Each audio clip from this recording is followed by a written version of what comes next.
ప్రకాశం జిల్లా Kandukur town police station దగ్గర ఏర్పాటు చేసిన చలివేంద్రాన్ని ఎమ్మెల్యే ఇంటూరు నాగేశ్వరరావు ప్రారంభించారు. ఈ సందర్భంగా ఎమ్మెల్యే మాట్లాడుతూ ఎంతో మంది దాతలు చలివేంద్రం ఏర్పాటుకు ముందుకు రావడం శుభపరిణామన్నారు. ఇలాంటి కార్యక్రమం ఏర్పాటు చేసిన పోలీసులను అభినందించారు. ఈ కార్యక్రమంలో Kandukur DSP Valapadu sub inspector Subbarao, rural sub inspector Balakrishna పాల్గొన్నారు.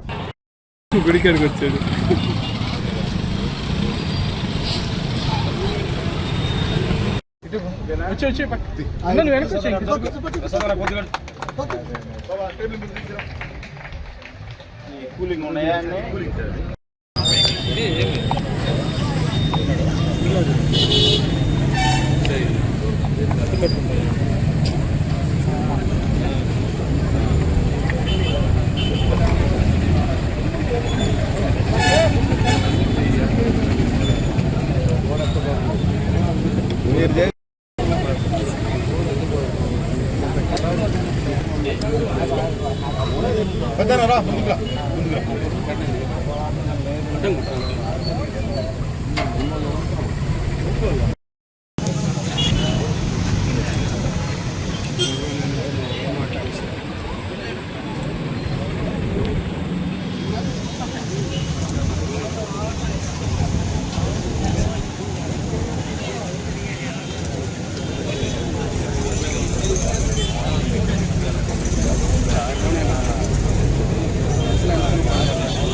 అలాగే కందుకూరు పట్టణ పోలీస్ స్టేషన్ తరఫున ఈరోజు చలివేంద్రాన్ని నాన్నపూరు మన కందుకూరు ఎమ్మెల్యే గారు శ్రీ ఇంటూరు నాగేశ్వరరావు గారు ఓపెన్ చేయడం మరి పట్టణ ప్రజలందరికీ ఎంతో ఆనందదాయకం.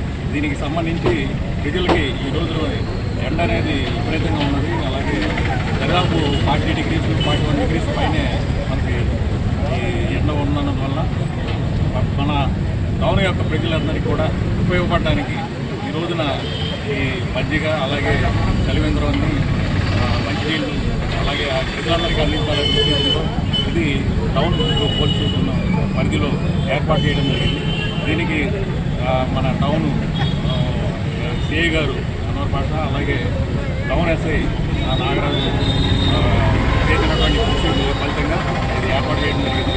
అలాగే దీన్ని ఈ ఎండలు తగ్గిందాకా కంటిన్యూ చేస్తామని చెప్పేసి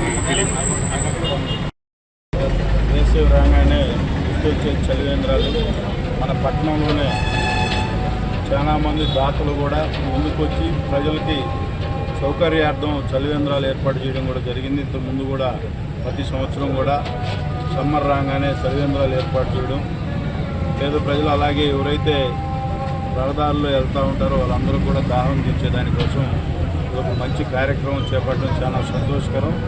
దానిలో భాగంగా పోలీసు సోదరులు కూడా మేము కూడా ప్రజల్లో భాగస్వాములు అవ్వాలని చెప్పి ఒక మంచి ఆలోచనతో ఈరోజు ఈ చలివేంద్రం ఏర్పాటు చేయడం చాలా సంతోషకరం. మన సబ్ డివిజన్ తరఫున పోలీస్ స్టేషన్ ఎదురుగా అంటే పోలీసులు కూడా ప్రజల్లో భాగస్వాములు అని చెప్పి ఒక ఫ్రెండ్లీ పోలీస్ వాతావరణంలో ఈరోజు చలివేంద్రం ఏర్పాటు చేయడం చాలా సంతోషం. దానికి పోలీసు అధికారులను కూడా అభినందిస్తూ మనందరం కూడా ఎవరైతే అంటే మనం ఈ రోజు వచ్చే మజ్జిగ కానీ మంచినీళ్ళు కానీ వాళ్ళు కొనుక్కోలేకపోవడం కాదు కానీ సమస్య, మనం సమాజానికి ఉపయోగపడుతున్నామని సమాజంలో ఇది ఒక మంచి వాతావరణం మంచి పరిణామం అనేది నేనైతే భావిస్తూ ఉన్నా. ఎవరైతే కొంచెం ఫైనాన్షియల్గా హెల్తీగా ఉంటారో వాళ్ళందరూ కూడా సమాజం కోసం ఏదో ఒకటి చేస్తే వాళ్ళకు కూడా వ్యాపార రీత్యా ఇంకో రకంగా కూడా వాళ్ళకి మళ్ళీ దేవుడు సహాయ సహకారాలు అందిస్తాడని నేను భావిస్తూ ఉన్నా.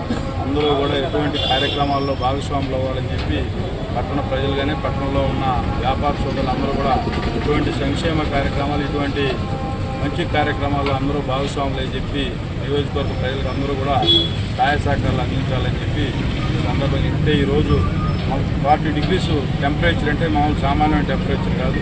అటువంటి టైంలో మంచినీళ్ళు అందించే దాతలు అంటేనే వాళ్ళకి ఆ దేవుడు ఆశీర్వాదం ఉంటుందని చెప్పి నేను భావిస్తూ ఇటువంటి కార్యక్రమాలకు మనం ఎవరైతే యాక్టివ్గా ఉంటారో వాళ్ళందరూ కూడా దీనిలో భాగస్వాములు కావాలని చెప్పి